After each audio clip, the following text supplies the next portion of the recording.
Bienvenue dans votre magazine 13h15 le dimanche. Aujourd'hui, on vous emmène en Afrique. Comment permettre l'accès à l'énergie au plus grand nombre? C'est sans doute le grand défi des prochaines années. L'équation est simple. Dans 30 ans, la population africaine aura doublé avec 2 milliards d'habitants. Or, on le sait, sans électricité, aucun développement possible. Eh bien, un homme a décidé d'en faire le combat de sa vie. Il s'agit de Jean-Louis Borloo. Après des ennuis de santé, il est de retour pour une grande cause. Nous l'avons accompagné dans l'intimité de ses voyages à travers sa fondation, avec également les bénévoles de Électricité sans frontières, Bernard et Louis, du Maroc au Burkina Faso. Grand format du dimanche, signé Édouard Bergeon, Fabien Tormos et Nicolas Berthelot.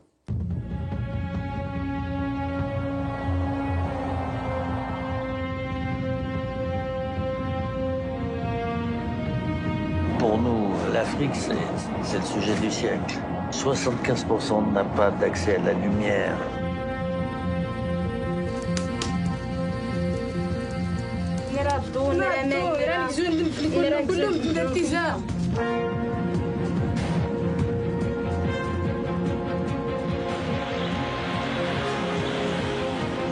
La pièce maîtresse, c'est le panneau.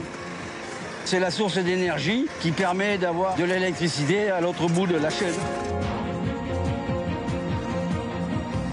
Ma sœur, ça changerait quoi d'apporter l'électricité à toute l'Afrique? Un aveugle, quand on lui donne les yeux, ça change à quoi? C'est de l'espoir, c'est vital. Moi, j'ai été frappé par un dirigeant africain me disant un jour n'oublie jamais, Jean-Louis, que obscurité et obscurantisme, c'est le même mot. Quand la nuit tombe, contrairement au reste du monde qui scintille, l'Afrique plonge dans le noir. 600 millions d'Africains n'ont pas accès à l'électricité.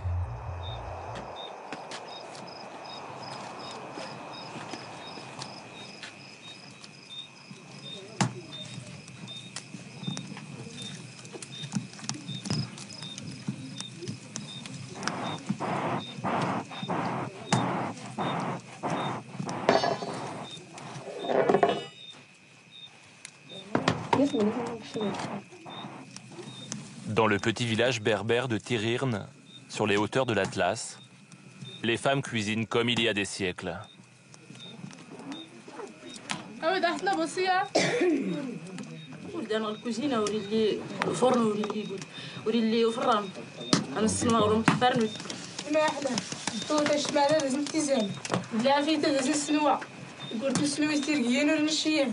دايتي لي قربان قولي لي حتى ما نزري غير تا شماتات غير يسني لا ريك نشي منسي دانسا سينسا نص حدود ديمي كنتكشوطين نسلو اللي سرا ونا غاريك نشاميك وصافي قال المعيش تاكن لا نكون هاي تغيرين قال المعيش صح تعاون نبيعو ولا داغيس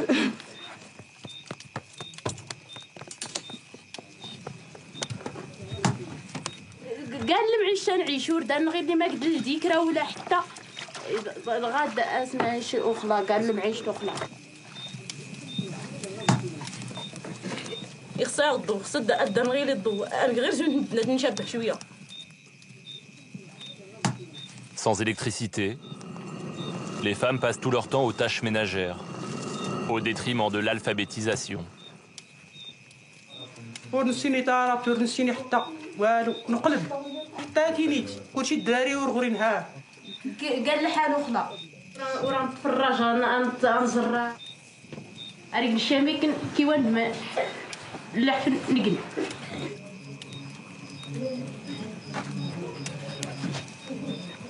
La centaine d'habitants de Tirirne est coupée du monde extérieur et vit en autarcie.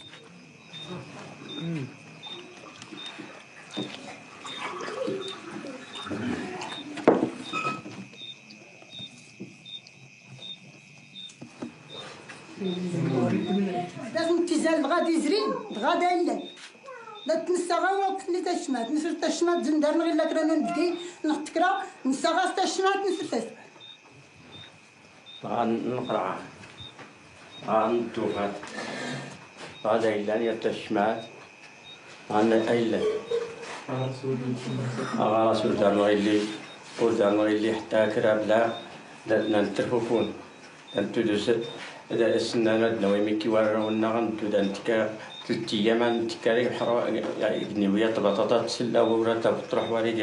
حنا هو هذا استزال غير الزلير ما كنصلي راكي لا يغني طيب بوحدهم ردون ما كنا تقراني جيجان راه كله انا اختي ويلو خنرات لا قدوني هو دور تاع يموتن الا ما قد تصرف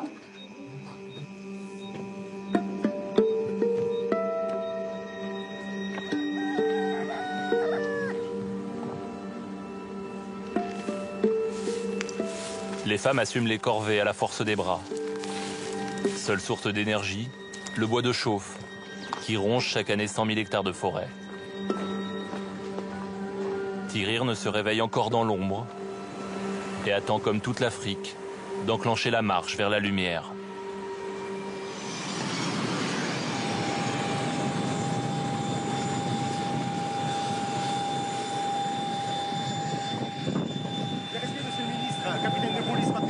Discrètement et depuis des mois, Jean-Louis Borloo arpente la terre d'Afrique. Un conseiller de l'ambassade de France accueille l'ancien ministre de l'écologie avant un rendez-vous capital. On a le ministre de l'énergie, c'est ça? Le ministre de l'énergie et de l'eau et le ministre de l'environnement, du développement durable et de l'assainissement. La situation générale? Sur le terrain, la situation est pas très bonne. Il y a l'opération de maintien de la paix des Nations Unies qui est prise à partie par les différents groupes. 30 à 50 morts quand même.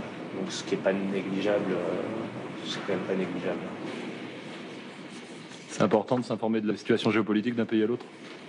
C'est important de savoir quelle est l'ambiance du moment. Il ne s'agit pas de faire des analyses en profondeur, mais c'est à ça que sert la grande compétence du réseau diplomatique français. Bamako est l'une des nombreuses étapes de la tournée africaine de Jean-Louis Borloo. En messager de la lumière, il vient présenter personnellement son projet d'électrification de l'Afrique au chef d'État du continent. Son Excellence, Monsieur le Président de la République.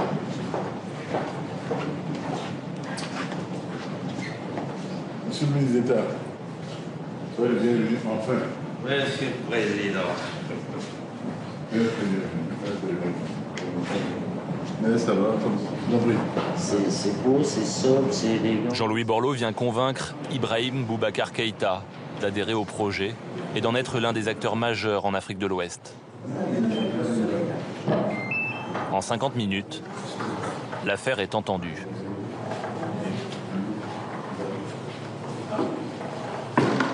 Qu'est-ce qu'il a de différent, ce projet? Pourquoi vous le soutenez? J'ai dit qu'on sort du discours, on sort des grandes envolées, pour dans le concret, ça nous rassure. Et nous voyons là maintenant enfin un projet qui est de l'ordre du possible et de la réalisation la plus rapide possible. Pourquoi ce projet nous tient tant à cœur? Et nous allons l'accompagner. Il était important de répondre à l'appel de M. Borloo. Absolument, absolument. C'est un appel africain. On le sait, soucieux de nous, on le sait en amitié avec nous. Dès lors qu'il y a la confiance, le reste se suit. Merci bien. Merci à vous. Au printemps 2014, une pneumonie aiguë a failli emporter Jean-Louis Borloo. Elle a mis un point final à sa carrière politique et à ses mandats en cours. En Afrique, l'ancien ministre d'État a retrouvé la flamme. Il a surtout trouvé un projet qui a du sens pour lui. Vous avez trouvé où l'énergie, peut-être? C'est l'énergie, c'est de me dire,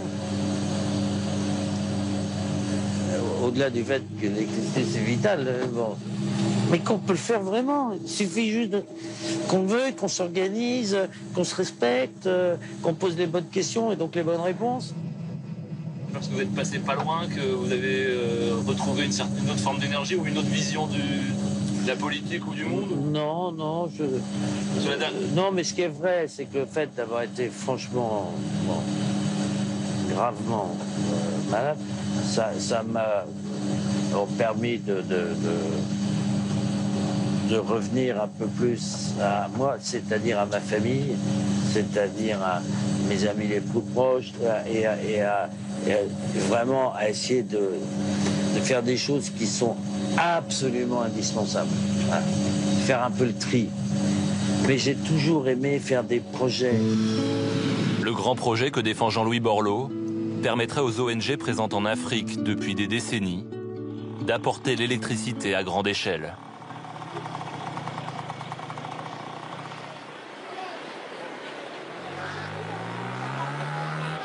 Une ONG comme celle de Bernard. Un mois par an, il conduit 2 missions au Burkina Faso. L'ancien chaudronnier d'EDF a emmené avec lui un autre retraité, Louis, un ingénieur.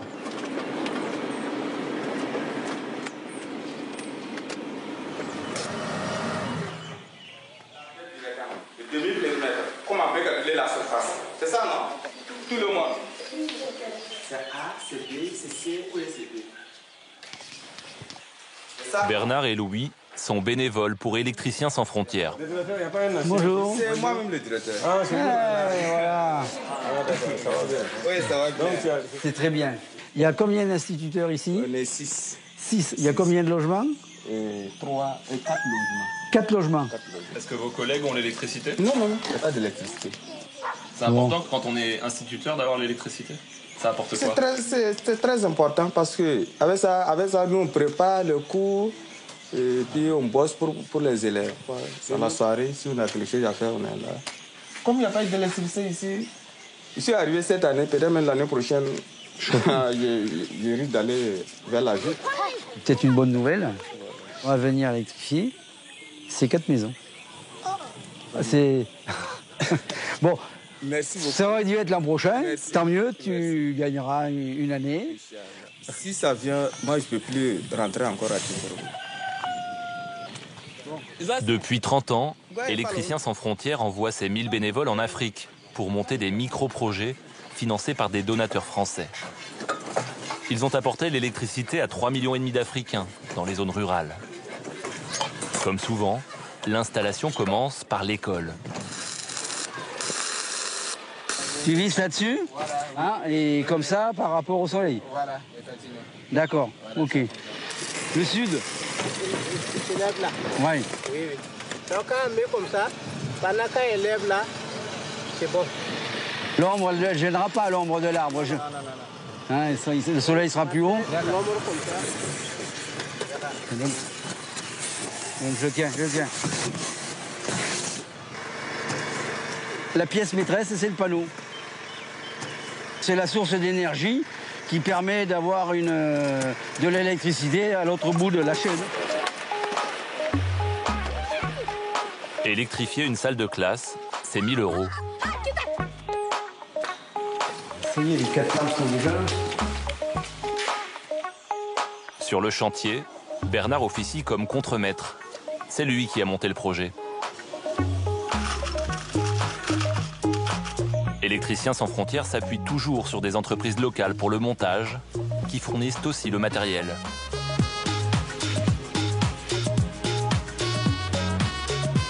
Allez, à l'école, les enfants. Tantôt contremaître, tantôt maître d'école. Les bénévoles vont former 2 jeunes du village qui seront responsables du système électrique.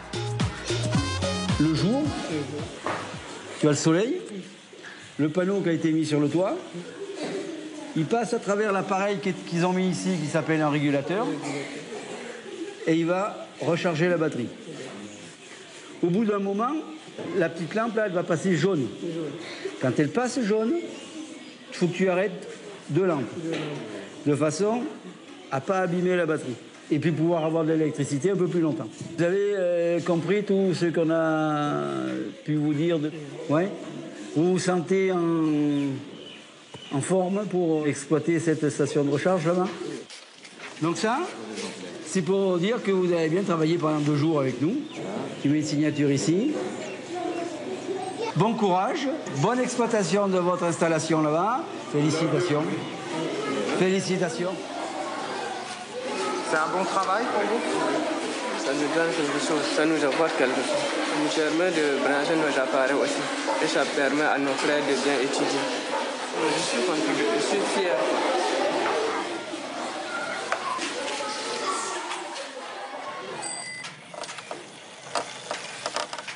Alors quand on découvre l'Afrique, déjà la première fois on se demande où on arrive parce que dans les villages, l'eau, ben, c'est le puits, l'électricité, ils en ont quand on repart. Les modes de vie qu'ils ont, c'est... Je sais même pas si mes grands-parents l'ont connu. C'est un monde complètement nouveau qui permet, quand on revient un peu, de relativiser tous les problèmes que l'on a parce que ils sont minimes par rapport à tout ce qu'on peut voir ici. Savoir qu'on amène quelque chose à des gens qui n'ont pas grand-chose, ça fait toujours plaisir. On se dit, bon, on a amené une petite touche d'humanité dans ce village. En face de l'école, l'installation la plus attendue, la station de recharge de téléphone. Les deux jeunes élus devront récolter l'argent généré par les recharges. Une partie servira à l'entretien, puis au remplacement du matériel. Une autre partie pour les rémunérer. Combien de temps elle va durer cette batterie? Oh, si on n'abuse pas, elle peut durer 6-7 ans. Si on n'abuse pas. Allume d'abord. Allume d'abord.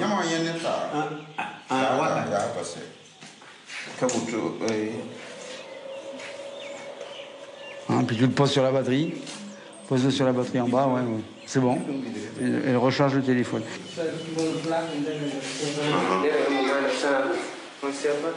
Ah mais ils font ce qu'ils veulent.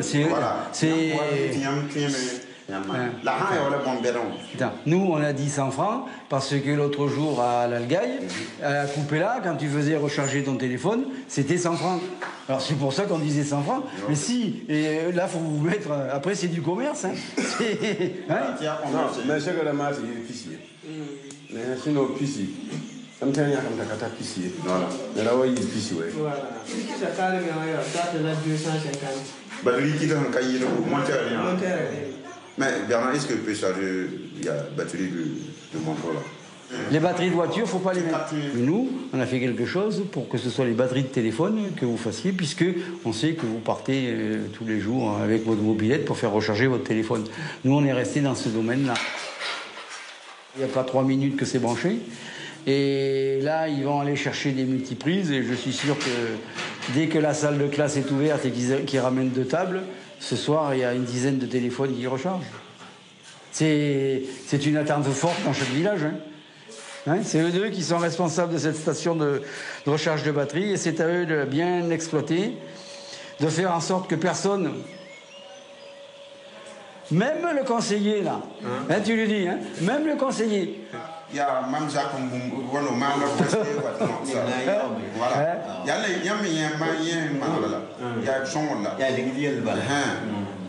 a un caméra,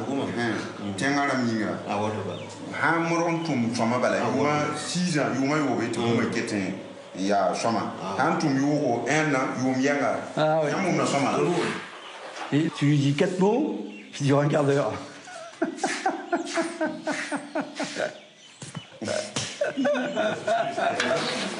Moi, j'ai gardé la casquette dedans. Des fois, je ne l'ai pas. Oui, mon grand. Pour faire le suivi des installations sur le long terme, les électriciens ont désormais des relais sur place. Ancien préfet de l'Algaï et tout frais bénévole, Albert Koudougou, africain engagé. Tant que vous n'avez pas l'énergie, vous allez créer des entreprises communes. Mais si vous n'avez pas d'entreprise, vous n'avez pas d'usine, mais il n'y a pas d'emploi. Mais s'il n'y a pas d'emploi, les jeunes vont rester ici pour faire quoi? Ils vont préférer aller ailleurs où ils espèrent un mieux-être. Ils n'ont pas l'espoir, ils n'ont pas d'espoir à rester en Afrique.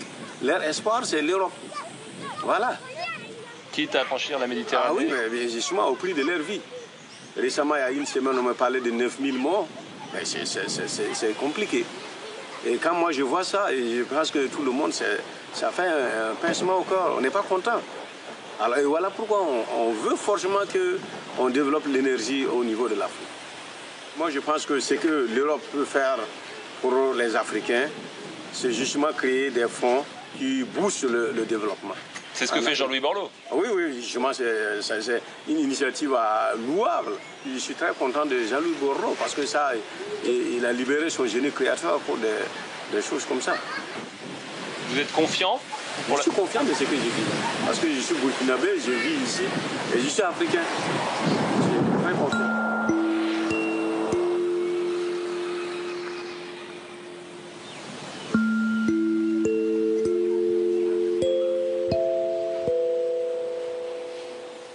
L'électricité va nous permettre d'étudier la leçon pendant la nuit. À la maison, j'étudie avec une torche. Et maintenant? Maintenant, j'étudie avec l'électricité. Ça va te permettre quoi? Dans ma vie, j'aimerais être un infirmier. Infirmier?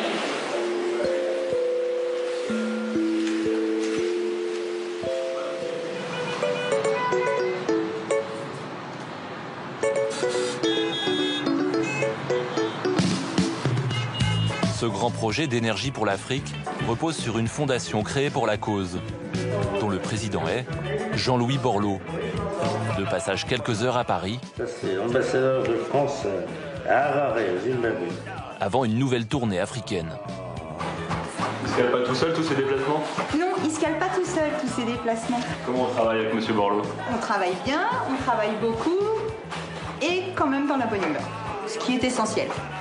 Donc c'est bien 15 h, il faut juste que tu lui envoies l'adresse. Il vient tout à l'heure. Il est invité partout, tout le temps. À un moment, il faut faire des choix, donc c'est très compliqué de choisir. Ça veut dire que le sujet intéresse tout le monde.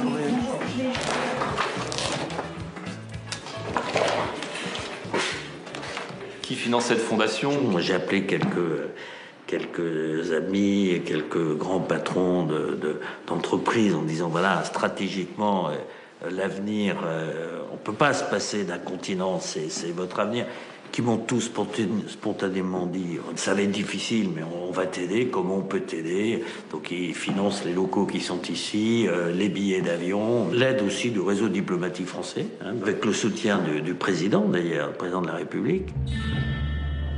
L'électrification de l'Afrique sera financée par les pays développés, émetteurs de CO2, les États-Unis, le Japon et l'Europe.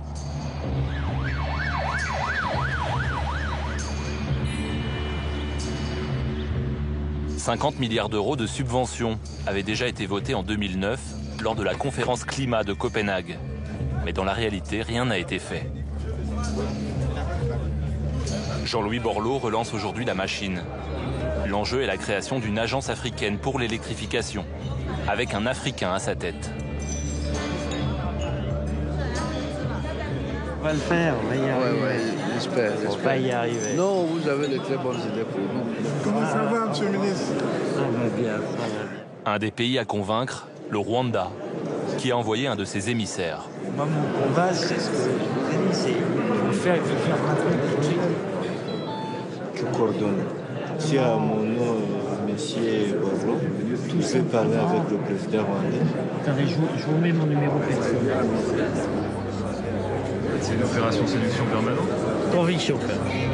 Le favori pour prendre la tête de sa future agence, c'est justement un Rwandais. Donald Kaberuka, un économiste de renom, actuel président de la Banque africaine de développement. François, le représentant des Nations Unies. Juste avant les discours, s'improvise une audience avec le président de la Guinée équatoriale, qui n'a pas encore approuvé cette candidature. Vous allez bien? Oui, en pleine forme. Oui, normal. Est-ce que Donald Kaberuka, comme patron, vous conviendrait? Est-ce que Kaberuka, ça vous convient comme patron? D'accord. Ça vous convient, ça, Kaberuka? Oui.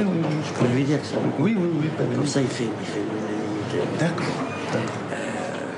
Moi, je suis à votre disposition pour aller chez vous une demi-heure. D'accord. Opération réussie, Donald Kaberuka fait le consensus. Vous êtes connu comme un chef d'État africain? Je crois être un peu le frère, là. Un peu de la famille. Frère Jean-Louis. Voilà, mon père. Dans le sillage de Catherine Samba Panza, présidente de Centrafrique, Idriss Déby, le président du Tchad, encadré par Denis Sassou Nguesso du Congo et Ali Bongo du Gabon. J'invite à présent M. Jean-Louis Borloo, président de la Fondation Énergie pour l'Afrique, à livrer son message. Mesdames et Messieurs les chefs d'État et de gouvernement, je crois pouvoir vous dire que les conditions sont aujourd'hui réunies pour qu'un plan immédiat, concret, opérationnel, démarre vers nous permettant d'un accès universel à l'énergie sur l'ensemble du continent africain. Le moment est venu avant la conférence de Paris pour que ce plan démarre le 1er janvier 2016. Merci.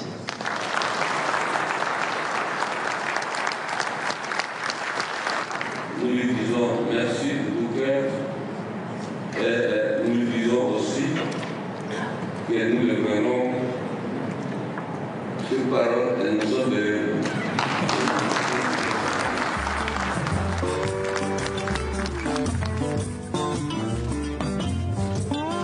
C'était clair. C'était super. Le message final du président tchadien et du soutien. Félicitations. Ça vous fait quoi personnellement? Moi, j'existe pas. Il n'y a que le projet qui existe. La lumière pour tous.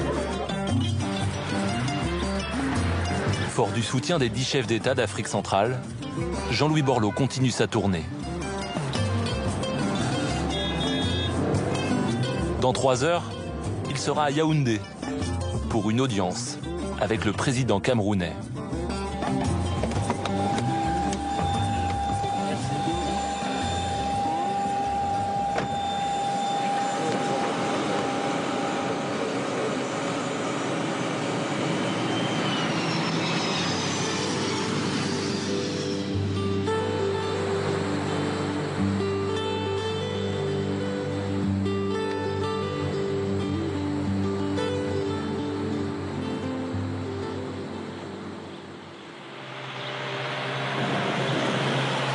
Au Burkina Faso, Bernard revient avec son équipe d'électriciens. Mon sac. Dans un village qu'il a équipé 5 ans auparavant.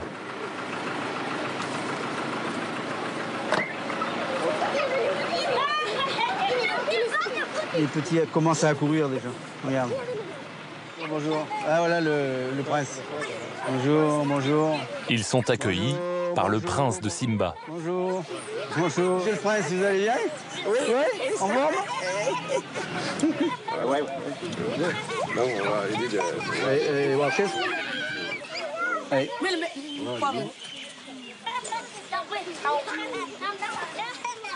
Si nous sommes en Afrique, là, toi, tu es doyen, voilà.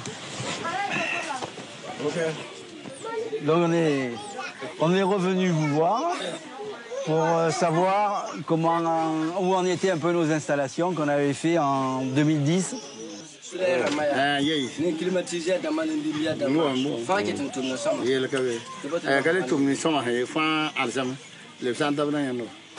Mam na bolem na. Fura bolem am. Ko ke bo. Ya lam da ka bang butoy. Ka ke tum na ya. Examen to mam na bolem ya. Mam na wulu am ka go ton da da prepare da bu. Am bayo. Donc kon ta ku bel ja ma hati ba mai wulu ton ti. Oui. Ka samay. Ya ba. Donc il va ma hati wa ma mi kama man ka bol to. Ya ka am ka to se. Le mam ka bang da ka miti bam wa tam na ka fo ban na wa ya. Wa gisi. Ay mam da ila ni ton fa wa to. Da ga shan da dangi ha.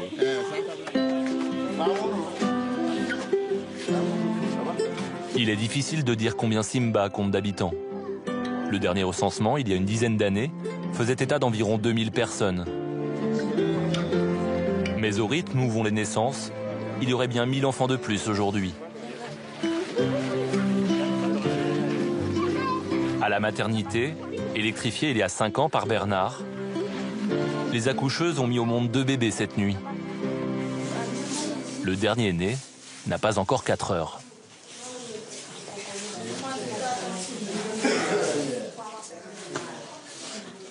Bonjour madame. Comment vous allez l'appeler? Le bébé n'a pas de nom. Dans une semaine. Dans une semaine, voilà, c'est ça. Cet enfant qui est né à 20h. Hier soir. Ces bébés sont nés de nuit. Mais l'accoucheuse a dû travailler à la lumière de sa torche. quand vous avez dit au prince ou au chef du village qu'il n'y avait plus d'électricité, ils ont dit quoi?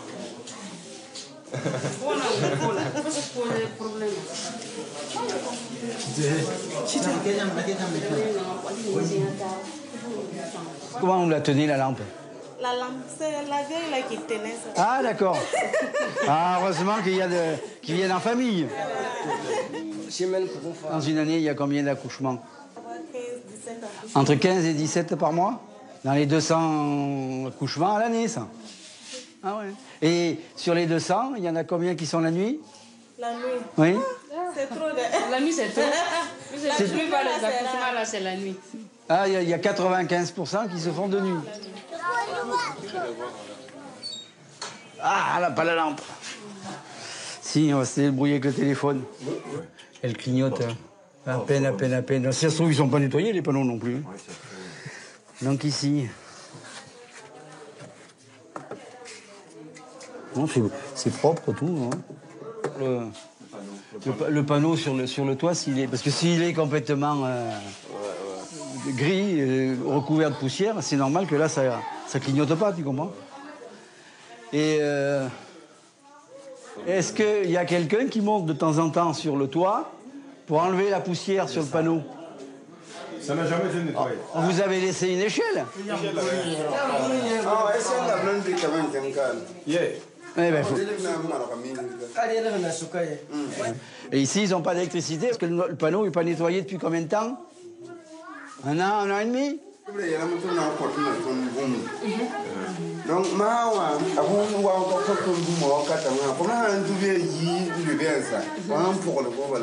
C'est est-ce que Kajabar Foya, l'autre Katalbou, est-ce que Jabra Foki font là?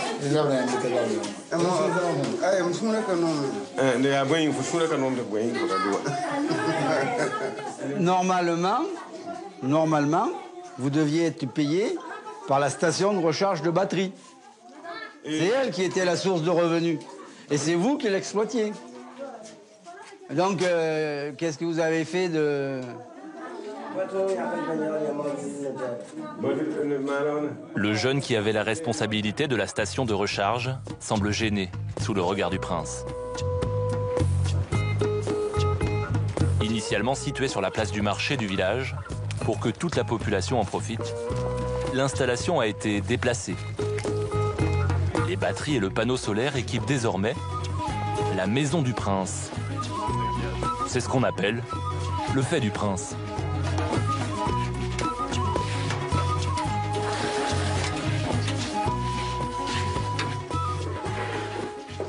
Alors, les recharges de batterie, c'est ici? Oui. Vous avez ici. Et il y a combien de panneaux, là? Parce que là, c'est pas que la station de recharge de batterie. Là. Avant qu'on arrive, là, il y avait une télé. Il n'y a plus de régulateur. Là, il y a du 220, là. C'est du 220 volts, ça. Nous, la station de recharge de batterie, ça reste en 12 volts. Ça a été piraté, bidouillé, modifié. Là, je suis... Tu peux lui dire, je suis pas content du détournement de l'installation qui a été fait. Même si c'est le prince, tu peux lui dire.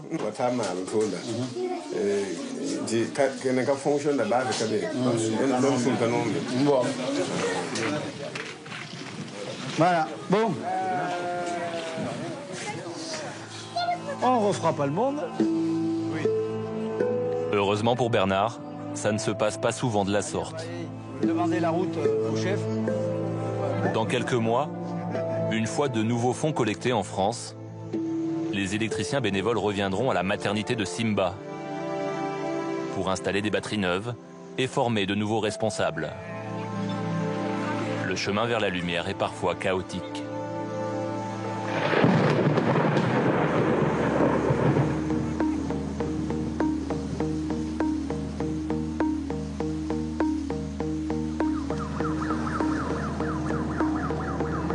Le tour diplomatique de Jean-Louis Borloo continue, avec chaque semaine plusieurs déplacements en Afrique.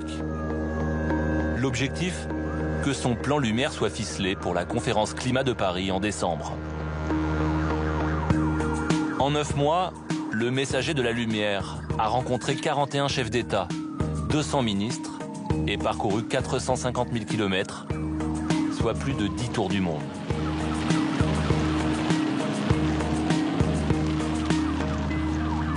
Monsieur Jean-Louis Borloo, président de Énergie pour l'Afrique, qui accompagne l'ambassadrice de France.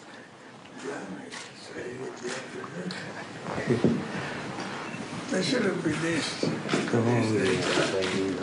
j'aimais bien. Plaisir de vous revoir. Vous allez bien? Le plaisir est réciproque, mais asseyez-vous, faites comme chez vous. Paul Biya ne reçoit que très rarement en son palais. L'homme est réputé être coriace en affaires. 45 minutes d'entretien. C'est un homme de la lumière. Et un soutien de plus.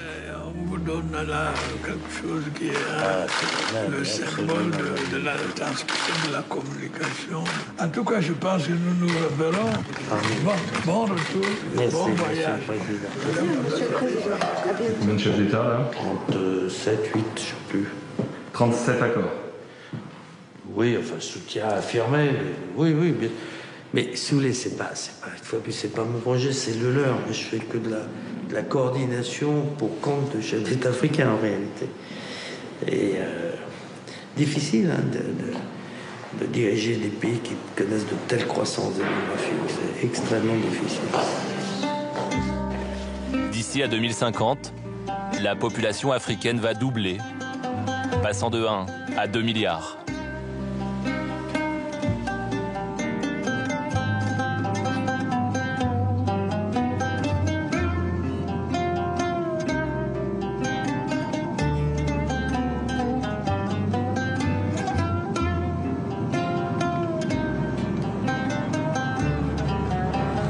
C'est la fratrie. La fratrie de la lumière. Dernière étape de la tournée. Le sommet de la Banque africaine de développement. C'est marrant, c'est le débat privé-public. 4000 économistes, politiques du monde entier et Jean-Louis Borloo qui cherche de nouveaux soutiens. Il manque à peu près une cinquantaine de milliards d'argent gratuit. L'Europe en est convaincue parce que sa véritable relance de croissance, elle est évidemment en Afrique. Quand un marché double de population en 30 ans, alors que les autres sont en stagnation démographique et sont arrivés à maturité, c'est évident. Thank you very much.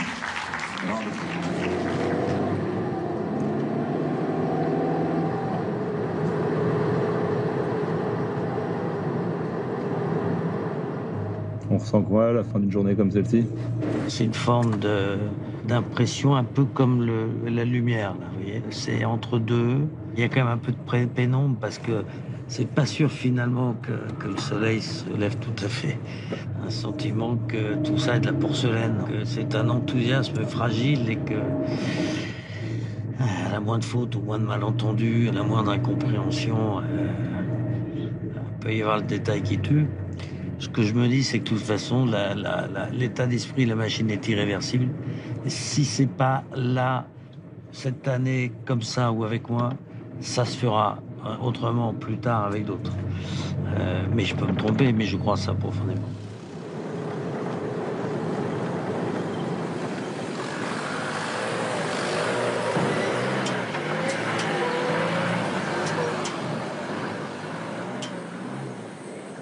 L'accès à l'électricité, c'est aussi l'accès à l'eau, vitale dans le Sahel. Il y a 100 parcelles de 10 mètres par 10 mètres. Ça a été calculé en fonction des rigoles et tout ça. Tout est super réglementé. Chacun a sa parcelle. Le futur maraîchage, sans jardin, de 100 mètres carrés chacun. La bonne surprise, c'est que c'est tout clos, que le forage marche, que l'eau elle sert déjà, que le maraîchage est prêt à être travaillé. Pour 3 000 €, l'électrification de la pompe permettra aux villageois de se nourrir et faire du commerce de légumes frais. Alors ça, c'est une pompe de conception burkinabé. Nous, on va se servir de ce grand disque là pour mettre une courroie et faire comme dans les usines dans le temps chez nous, une bonne courroie, un petit moteur, et ça tournera tout seul. Avec le soleil. Avec le soleil et des panneaux qui seront au-dessus. Ça redonne un peu de baume au cœur.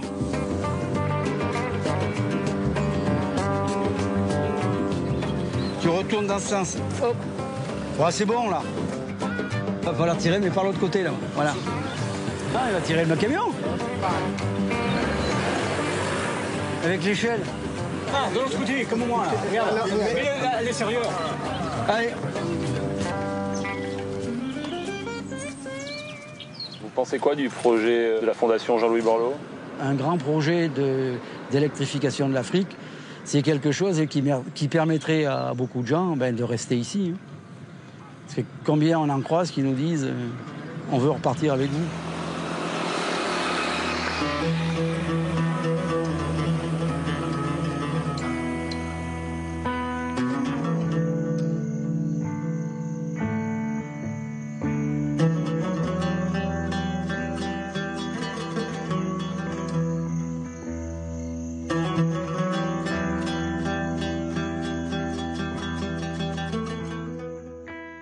Voilà pour ce document du dimanche.